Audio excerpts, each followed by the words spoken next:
আসসালামু আলাইকুম। কবরস্থানের বাহিরে লেখা ছিল, শেষ মঞ্জিল তো তোমার এটাই। আসতে না আসতেই তো জীবনটা কেটে গেল। কি পেলে তুমি এই দুনিয়া থেকে? কিছুই না। দেখতে দেখতে সবাই তোমাকে ছেড়ে চলে গেল। কবরের ডাক। তুমি কি কখনো আমায় মনে করেছিলে? তাহলে শুনো, আমার মধ্যে গহীন অন্ধকার, নামাজের আলো সাথে নিয়ে এসো। আমার মধ্যে অস্বস্তি বিদ্যমান, তাই কোরআন তেলাওয়াত সাথে নিয়ে এসো। আমার মধ্যে আছে বিষাক্ত পোকামাকড়, সাপ বিচ্ছু, তাই সাথে করে রাসূল সাল্লাল্লাহু ও আহলে বায়তের প্রেম নিয়ে এসো। আমার মধ্যে আছে আগুন, তাই খোদাভীতির শীতল পানি নিয়ে এসো। মেসেজটি নিজের মোবাইলে সংরক্ষিত কন্টাক্টে সব মুসলিম ভাই বোনদের সেন্ড করুন। কে জানে, হয়তো কেউ আমল করাতে আপনারও গুনাহ মাফ হয়ে যেতে পারে।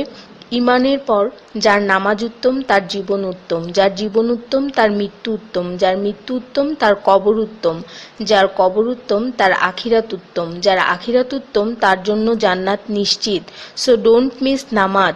সোয়াবের জন্য হলেও অন্ততপক্ষে একজন বন্ধুকে তো অবশ্যই এই মেসেজটি সেন্ড করুন। আল্লাহ আমাদের উপর সন্তুষ্ট হন, আমিন।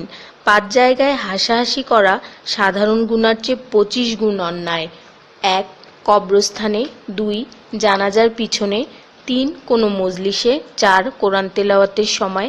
5. মসজিদে। শুধু একবার কাউকে পাঠান, অনেক মানুষ এসব গুনাহ করা থেকে বেঁচে যাবে। একা আছেন, আল্লাহকে স্মরণ করুন। কষ্টে আছেন, মুহাম্মদ ও আলে মুহাম্মদের উপর দরুদ পড়ুন। মন খারাপ থাকলে ইয়া হাইয়ু ইয়া কাইয়ুমও পড়ুন। টেনশনে থাকলে ইয়া রাহিমও পড়ুন। ফ্রি থাকলে মেসেজটি ফরওয়ার্ড করুন। হে আল্লাহ, আমার উপর এবং তোমার নবীর উম্মতের সকল সদস্যদের উপর তোমার রহমত বর্ষণ করো, আমিন।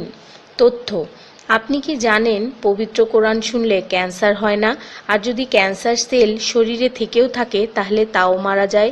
দীর্ঘ সময় ধরে আল্লাহকে সেজদা দিলে জ্ঞান ও বুদ্ধিশক্তি বাড়ে।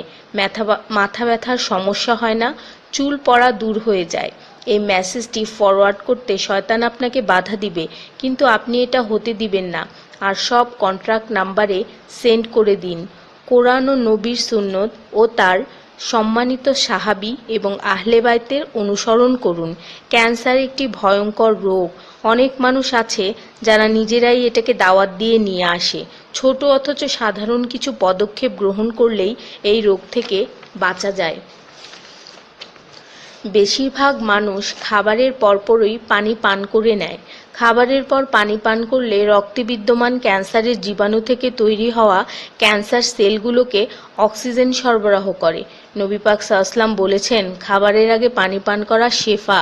খাবারের পরপরই পানি পান করা কলেরা রোগের কারণ, তাই সর্বোত্তম হলো খাবার শেষ করার কিছুক্ষণ পর পানি পান করা।